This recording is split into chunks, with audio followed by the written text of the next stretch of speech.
Hello, everybody. I am Orcs. I'm here for commentary purposes only. Uh, and running the game today, we have Emmoji. Em is absolutely amazing at this game. Has been getting runs just constantly within a minute of world record. I'm just gonna give a real quick countdown, and then I'm gonna introduce the game. Let's start a new game. Not load. There we go. Okay. Wow, I have a lot of stream delay. Just a second. Oh, we're going. Okay. That out of the way. This is Super Lumi Live. It's a 2D platformer where your main mechanic is you can double jump. By which I mean every time you're in the air after using your jump, you have a second jump that you can use. And that will be what am I trying to say? That will be used up once you use it, and then you get it again whenever you land.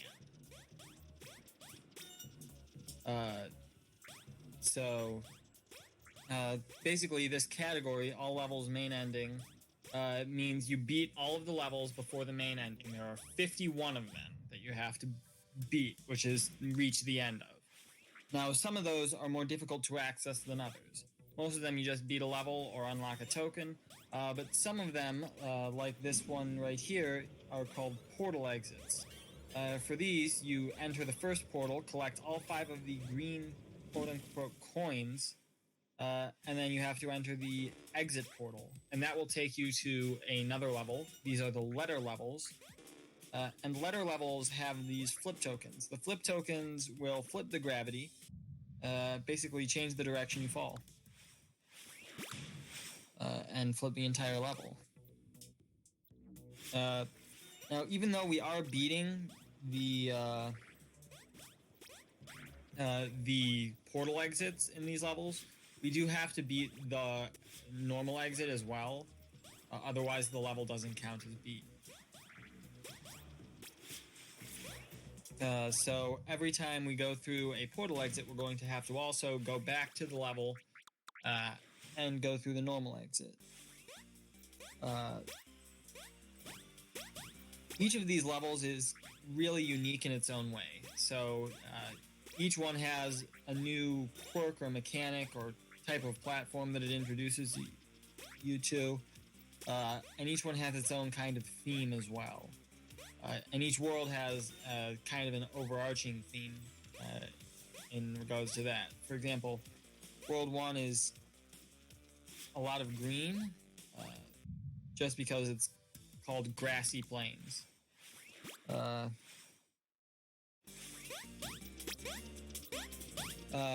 And just for an example of a level theme, this right here, 1-5, is a level where a big part of the theme is all of these platforms have spikes on the bottom.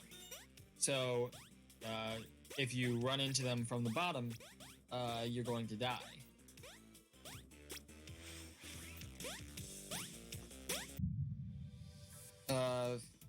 Now, at the end of each world, you're going to come across a boss level. The boss levels are longer than the rest of the levels, and generally more difficult. Whereas a normal level is fairly simple and only has one theme, the boss levels will kind of conglomerate all of the themes of a world into one level, or in some cases multiple worlds, and oftentimes will have their own theme entirely different from anything else you see in the world. One thing that I've kind of been glossing over so far is the collectibles in this game. In this game, there are 2 types of collectibles. The first type we call silver because they're silver, and the second type we call gold because they're gold. We're very creative. to beat the game, you generally need 450 silver only. But to unlock all of the levels in the game, you need 32 gold up to the main ending. So, a large part of the routing in this game is figuring out which golds are fast enough to get. There are only 3 golds in each world, and we need 45 of them by the time we've beaten about 34, 35 levels. So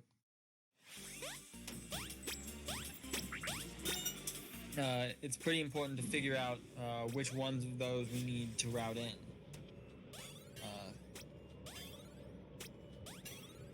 Now, World 2 right here has introduced already a new mechanic of the green arrows. The green arrows will give you a boost in the direction that they're pointing. They can be pointing in any of the 4 cardinal directions. That is to say, upright, left, down, in some order. You can either bounce at the top of them to go really high, or bounce at the double jump at the top of your bounce to go a lot higher, or double jump at the bottom of your bounce, which is going to make you go a lot lower.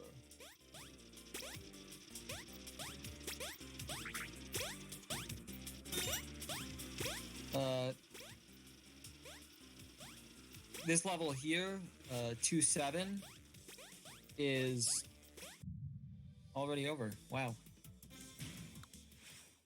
That just goes to show you how fast-paced this game is. It is just incredibly quick. It goes by in an instant.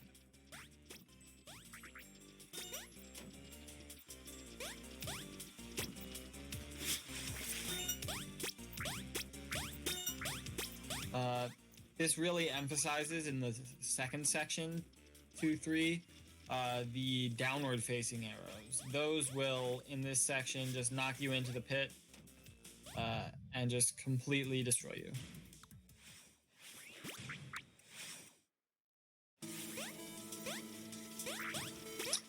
Two 4 is normally a bit of an auto-scrollery level, but we try to skip those. And generally we succeed for most of the level. There's a lot of platforms that you can just stand on when it would be difficult to land on them, but definitely very possible.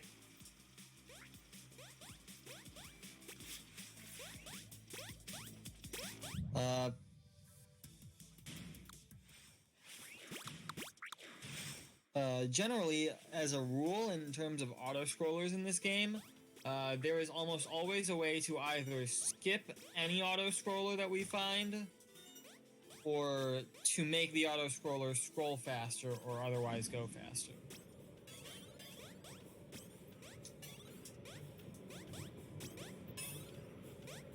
Here we have the blue platforms. They've been in this entire level, and they're in this letter level. The blue platforms have 1 circle on them, and they disappear when you do a double jump. They're only there when you have used only your single jump. And so that makes a lot of interesting things. They'll block projectiles. They'll also be something to stand on. But they can also force you to either use your double jump somewhere or not use your double jump somewhere. And then we also have here the yellow platforms. They're a very similar concept, but exactly the opposite. Whereas every time the blue platforms are only on when you don't double jump, the yellow platforms are only on when you do double jump. That right there at the end of that was a really nice skip right there.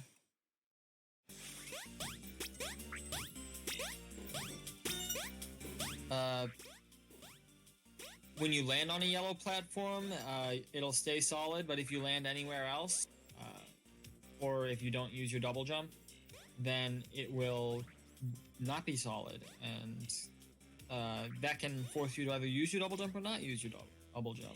just like the blue platform. This level 2-5, which is already half done, is centered around these beige platforms. I've been helpfully told that they're beige because I'm colorblind.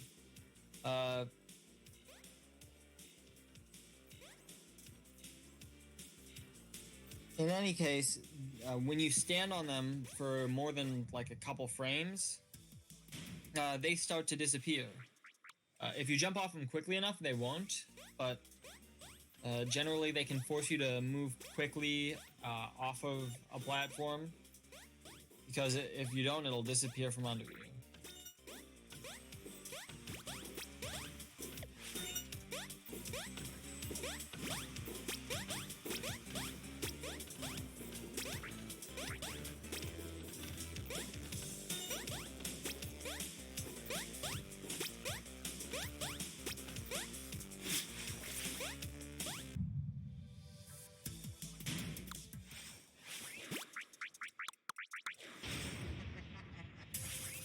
Now finally we have the 2 boss level. It's an auto-scroller.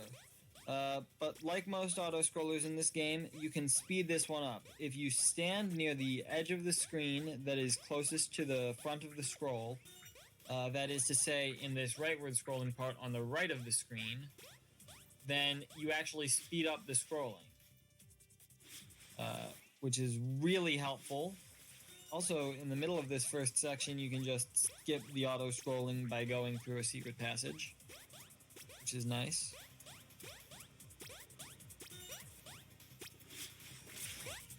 And now for the second part of the level, it is auto-scrolling vertically, the superior direction for auto-scrollers.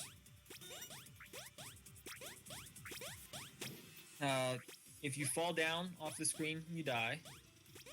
But if you are near the top of the screen, either jumping or on a platform, then it will scroll faster, unless you are in this section, in which case it really doesn't care.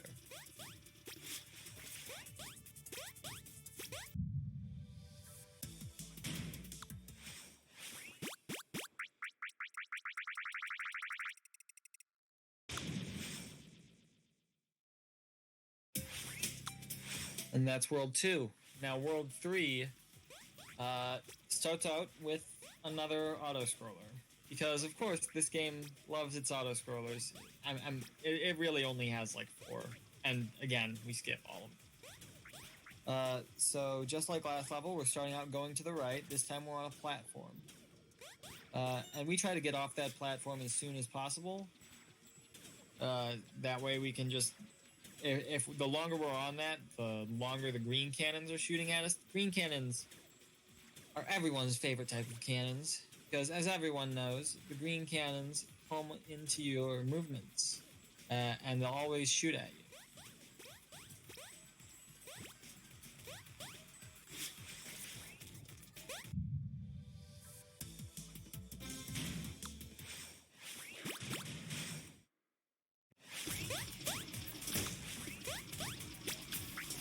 Now, 3-2 is a very impressive level, and a very difficult one as well. Just because of the speed that you get from momentum boosts. I haven't really talked about momentum boosts much, but it's something that you've been seeing M do this entire time, perhaps without even registering it. When you move off of a platform going forwards and you are going forwards, or backwards and you are going backwards, then you will get it boosted your momentum in that direction. So basically it just adds your momentum and the platform's momentum, and that's the total momentum that you have at the end. You slow down the longer you are on the ground when you have your momentum above maximum, or the normal maximum. So generally, when you're momentum boosted, if you want to keep that momentum, you need to not touch the ground as much as possible.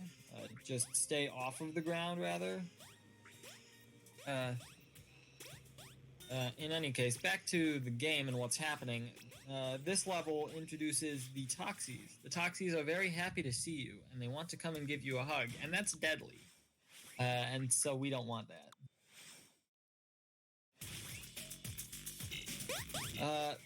Their cousins, right here in 3-4 and in 3B coming up, are the Chokies. Chokies are big friends. They always run around on cycles. And their hitboxes are big. There's nothing else to say. They have really big hitboxes. So big, in fact, that they're the same size as their sprites.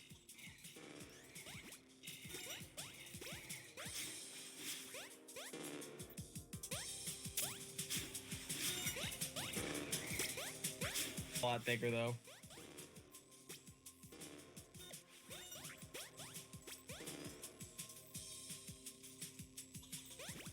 Em's doing a lot of really nice cycle skips to get through these rooms as quickly as possible.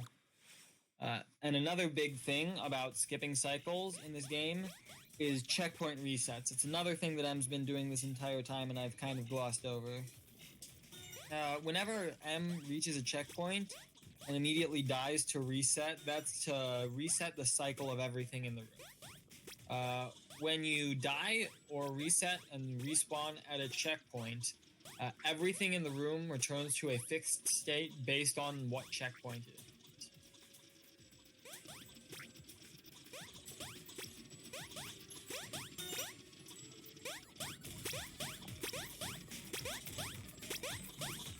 A lot of the cycles that you'll get in this game are faster when you have died at a checkpoint than when you have not. So it's often very useful to take these checkpoint resets as an opportunity to go faster. Another scenario is often you'll take a checkpoint reset because you've gotten off a cycle. Either you've gone faster or slower than you normally do through a section. And you always really know the cycle after a checkpoint and what state everything is in. Whereas otherwise, you might not know depending on how quickly or slowly you go. 3-5 introduces these spikes that go up and down. I forget what name I had for them earlier, so that's what they're going to be called now.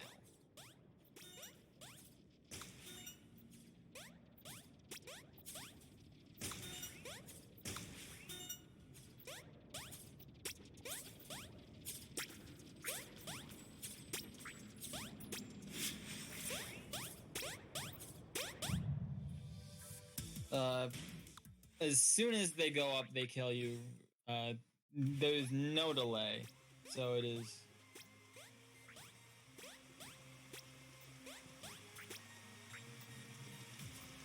very precise to make sure that you've got your timing good.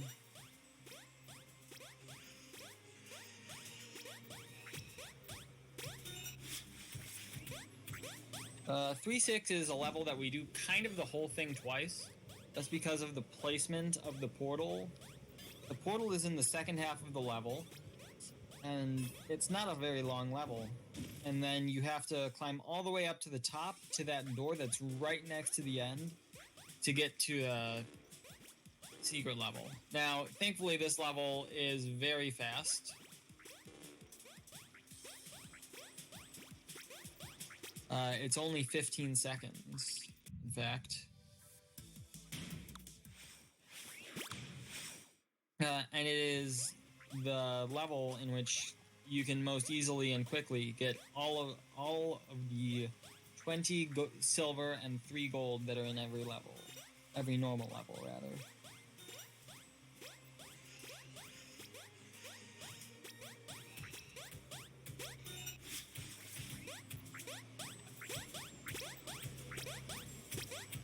So now that we've gone through that whole section, we're going to do it again. But this time finish the level. Now, the last normal level, non-boss level in World 3 is 3-7, and 3-7 introduces another new type of platform. This is the exclamation block platform. I don't even remember. I call this like 4 different things. Every time it's something new that comes out of my mouth. I don't know how to word correctly.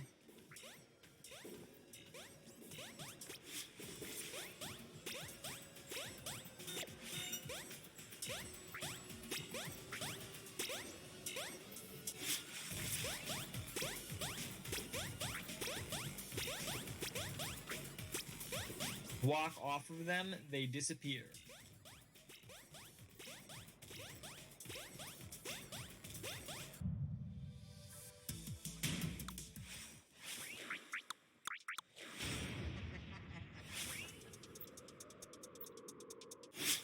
Three Boss is a very fun and unique level because it's dark.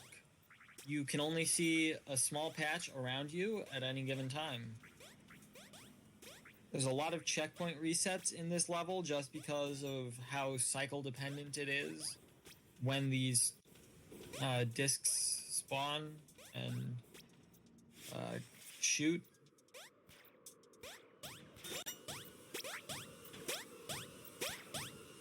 Once we're out of the first dark section, we come into this middle section, get a key. The key opens a door, and we go on. This section is technically got something chasing you, but you don't really see it at all in a speedrun, just because we immediately go to the right. And so we just avoid seeing it entirely. And that's World 3. World 4 is the longest world in the run, by far.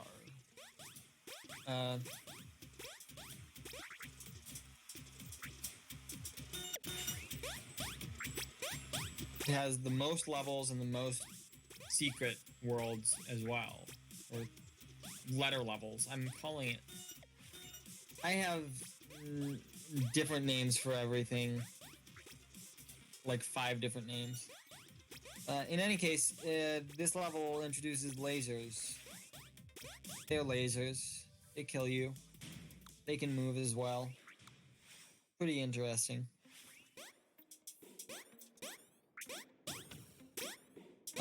4-2 introduces another new type of platform. We only have a couple of these left now. These are the pink platforms. The pink platforms are kind of like on-off platforms. When you jump, they turn on if they're off, and if they're off, they turn on. I've just said the same thing twice. They toggle between on and off when you jump. Let's go with that.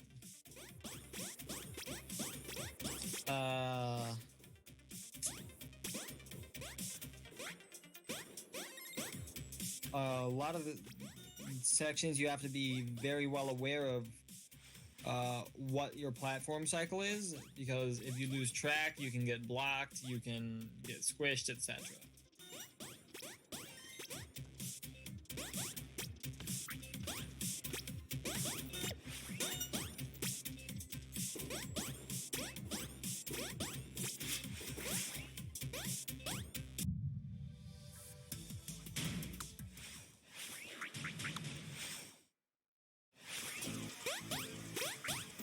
4-3 is more keys. The keys are, in this game, how they work is you collect a key and that key has a color. For example, M has the blue key now. The blue key can unlock or move everything that's blue. Similarly, other colors of keys work too. Yellow key opens yellow things. Red key opens red things.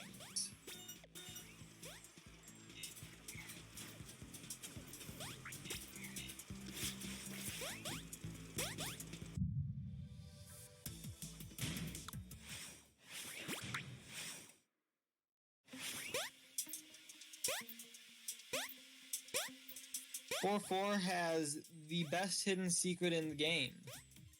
This secret as well as being the best hidden in the game, also was so hard to find that it was eventually made not mandatory to find it to beat the game. Finding that it was also made at several times much easier to find.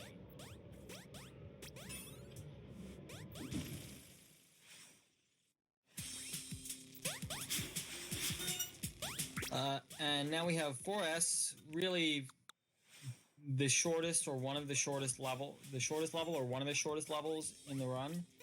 It's actually faster to restart there than to go from the checkpoint, because going from the checkpoint puts you too early for a certain cycle, but going from the start of the level makes you hit the cycle perfectly,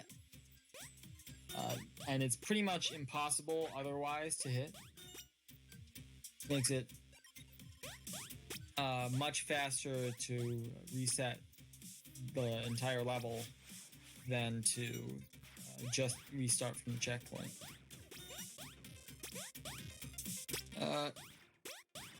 A big thing in World 4 in general is green cannons. There's green cannons everywhere. The place is littered with them. They're in the secret levels. They're in the normal levels. They're guarding the secret levels. It's a lot of cannons. So right here, to get this secret, you have cannons firing at you while you're dodging the spikes and everything else. In fact, extra cannons are added while you are in this portal.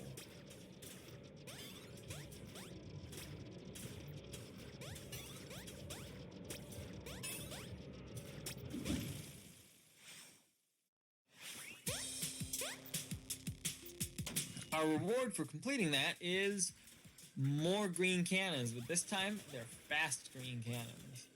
They'll shoot every couple frames. And if you don't move almost instantly, you're dead.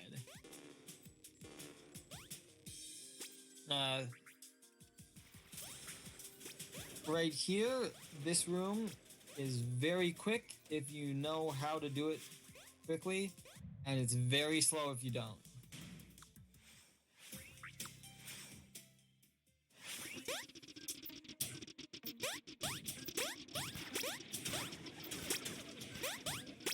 Now the rest of 4-7 is really the level where we see the most checkpoint reset strats, because almost every cycle that you get in this level is just really bad.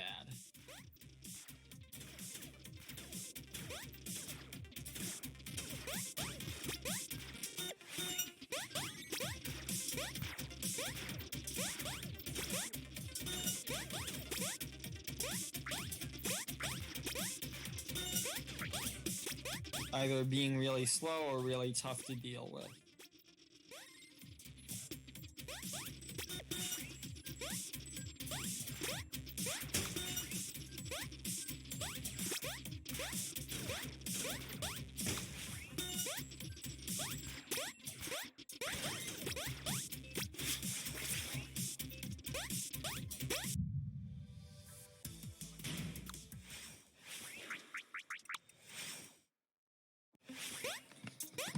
So now we have 4-8. 4-8 introduces another new type of platform. These are the timer platforms. They start out green and then they slowly turn red as they are about to disappear, and then they disappear.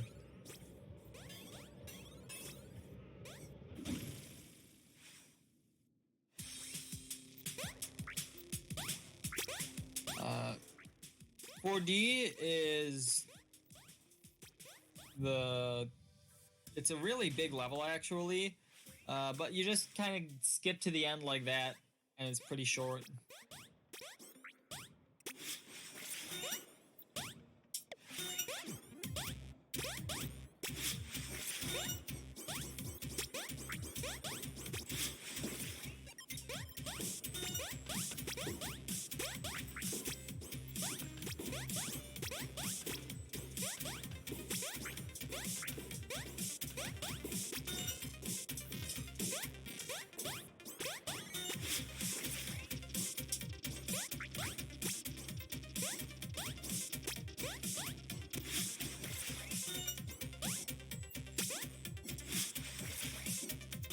There are just so many small skips and cycle saves in this level that it just goes too quickly to mention them all. There's one in pretty much every single room.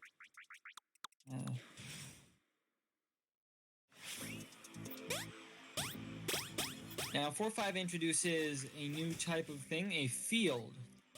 This is a yellow field. The yellow field gives you infinite double jumps. So as long as you're in it, you have a double jump, and as soon as you exit it, you still have a double jump, no matter what.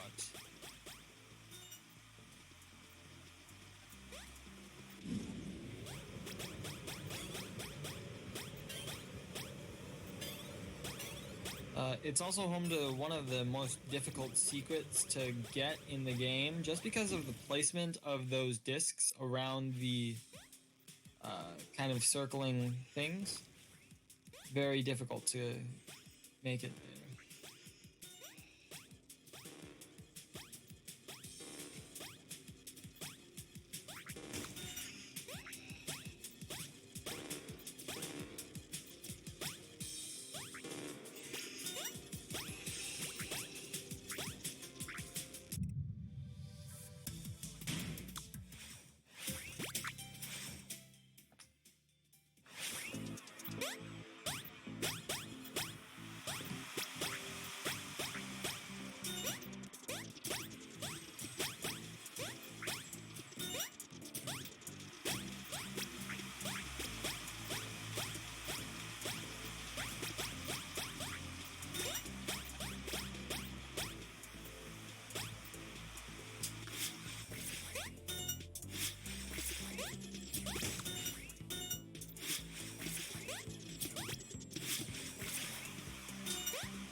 Next level that we have is 4.6. 4.6 introduces another new type of field. These are the blue fields. It also introduces red fields later, but I'll talk about blue fields now because that's what we see.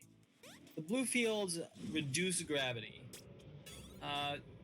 They make you jump higher and fall slower while you are in. Basically, your acceleration downward is reduced. You can jump about twice as high, and you fall about that much slower.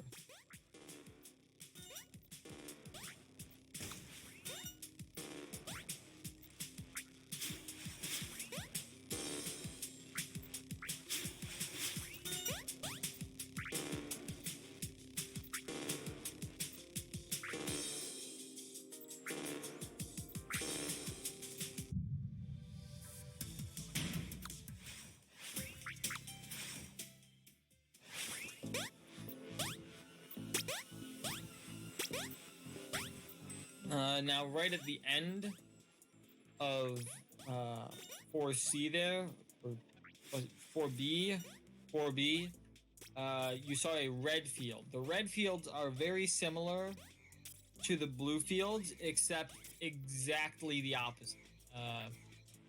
Whereas in a blue field, gravity is reduced, in a red field, gravity is increased. You will accelerate downwards faster. You will have shorter jumps and spend less time in the air.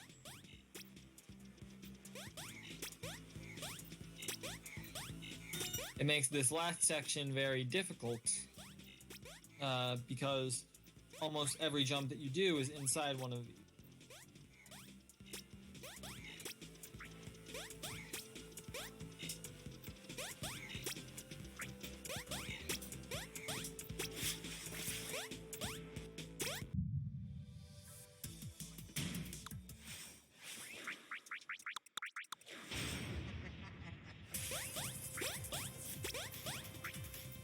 Now, 4 Skull is the longest level in the game. It's called the Tower of Power. Every single room in this level goes over a different thing in an earlier level in the game. Uh, it goes through basically every concept that you've gone through so far in order of increasing difficulty. Starting very simple and just getting harder from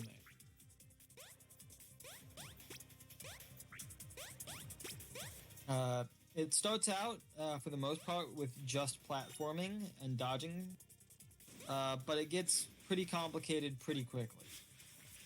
Thankfully, right there is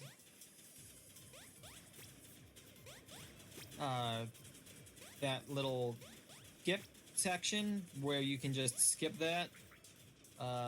It's hidden gold, actually, but we don't need the gold, so we just skip it because it's faster to run at full speed on the ground than it is to go full speed in the air. You decelerate slightly in the air.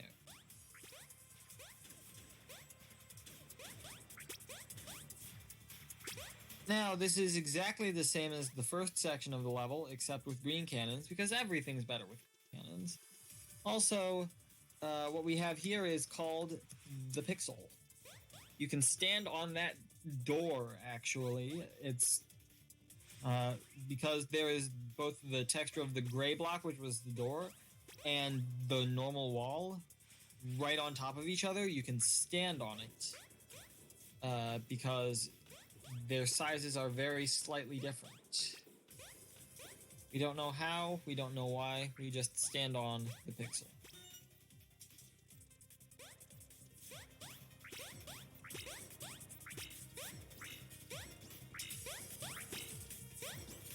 These last two rooms in this level are the hardest two rooms in this level.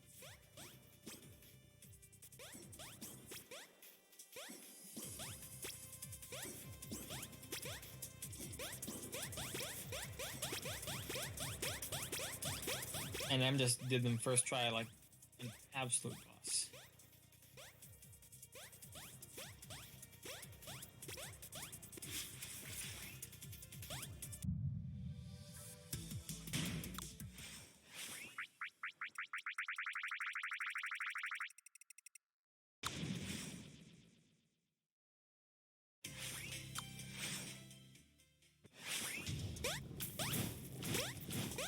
Now, World 5 is all about fire.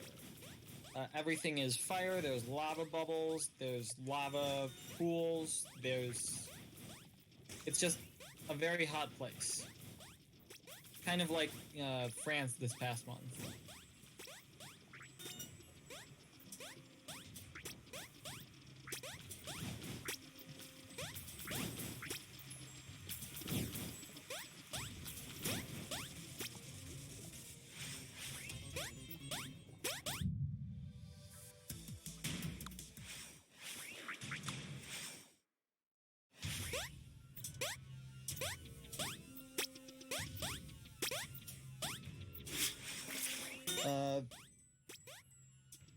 We're probably in 5.2 right now, but I'm buffering so I can't tell.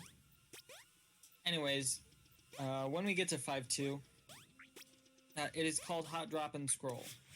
The reason is it's in World 5, so it's hot.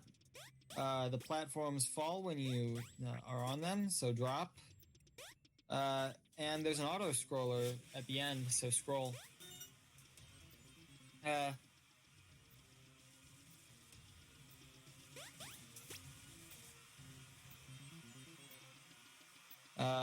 In this auto scroller, what we want to do is we want to line up these saws by standing off to the side and then just skipping the auto scroller. When you are not on one of those platforms for long enough, it will go back up to its initial state. And we abuse that to just skip the entire auto scroll section.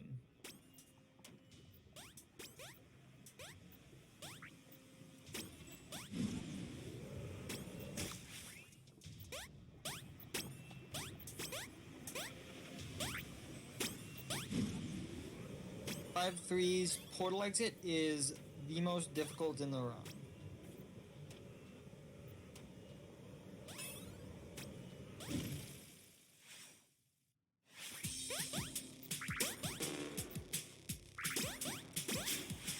And it leads to 5A, which is one of the easier levels.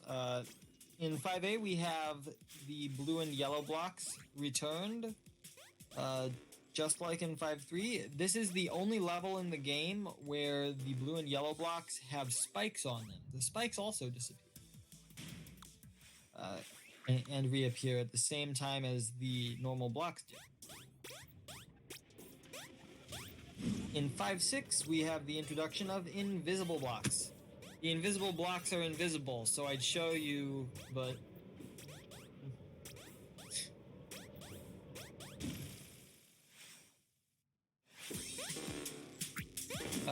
in any case, you can see them just barely based on the reflection of light off of them from the discs and from you and from collectibles. This room right here has a small skip where you grab the red key and just go backwards. Just like that, slip on through there, and skip an entire cycle around that room of like 10 seconds.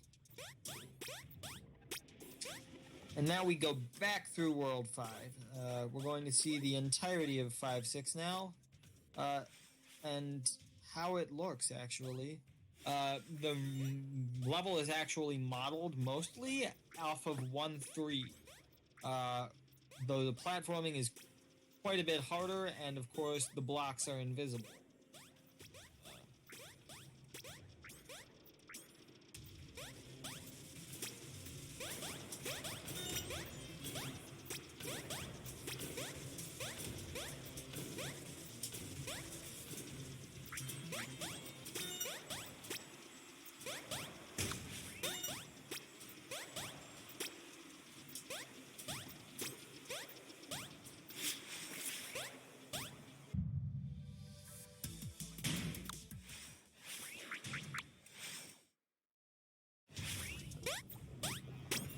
And now it's back to 5.3. This is actually a fairly quick level in general, and the level as a whole is a lot easier than the portal exit of it is in general.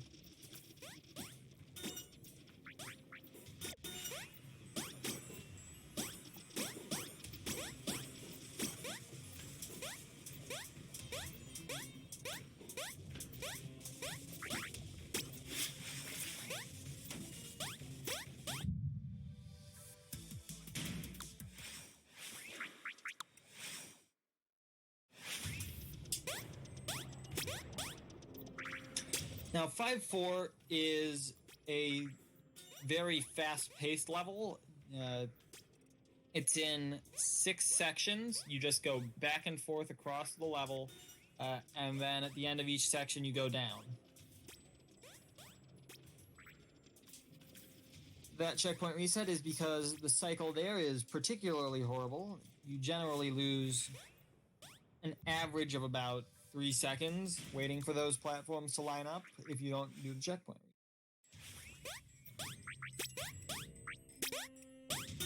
And then 5.5 is the tightest level in terms of platforming in the entire game.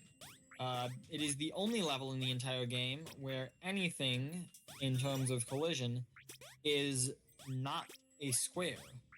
All of these curves are actually curves. And it makes the platforming very tight. Especially the last couple of jumps are quite difficult.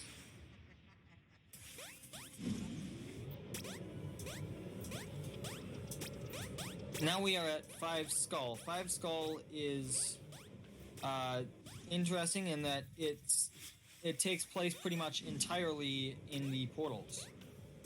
The portals actually create platforms when you go into them. This is something that happens with the rest of them too, but is not nearly as prominent as in this level.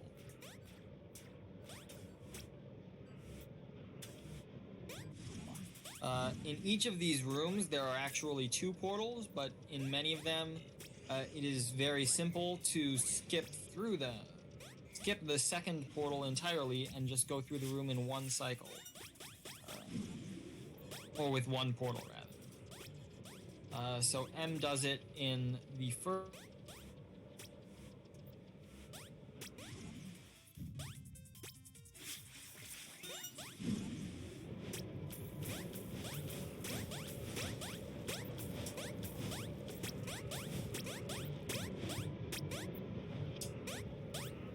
cycle of the last room is if you can get through the exit of the level while still in the portal, you've effectively you've one cycled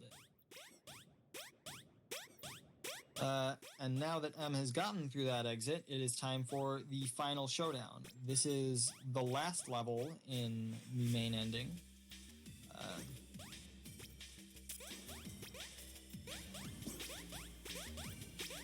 And it has some really neat strats. It's a flip level because it's a letter level, 5x, and you need to flip the gravity in specific directions in order to get all 4 of the keys in this level. So there's a key at each of the 4 corners of the level.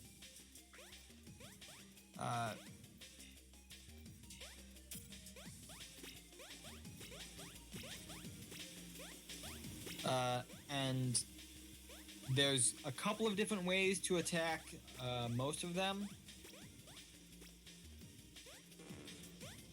But some of them, like the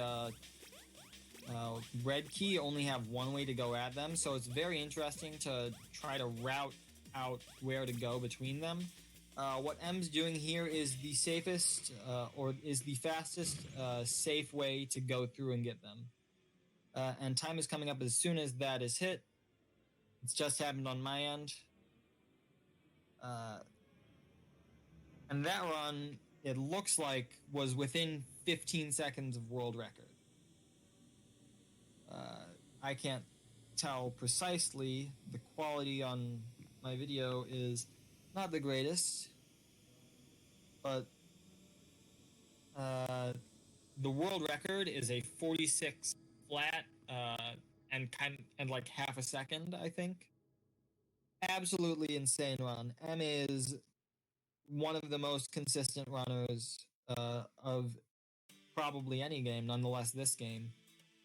46:18 is within 20 seconds of world record, and that is insane. And yeah, that's the run.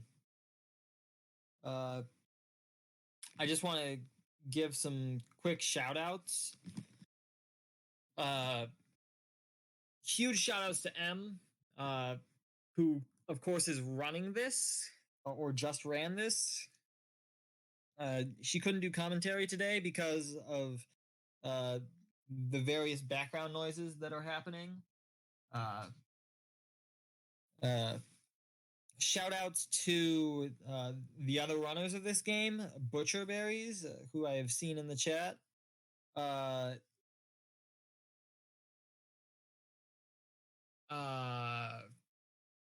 Reshmust.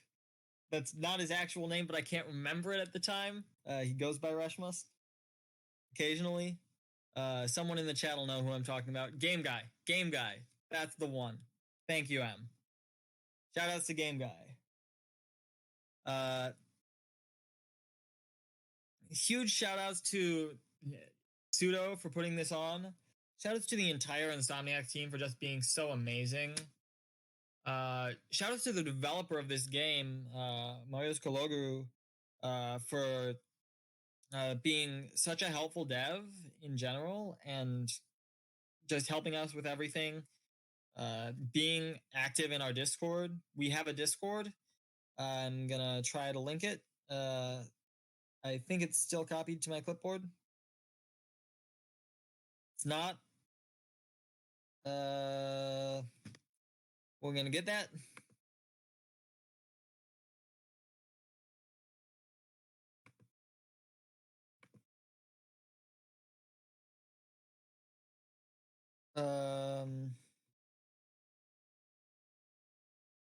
There we go. Got it. And if you want to try out this game, it is uh, on the on Steam. This game is $5.99, which is 5.5 pounds, 5 3/4 euro. Uh, so make sure to check it out. It's definitely worth it, and it's a really fun game to try out. Uh, so, anyways, uh, thank you all so much for watching and for being here. Uh, you've been absolutely fantastic, and I suppose I will throw it back to the marathon team.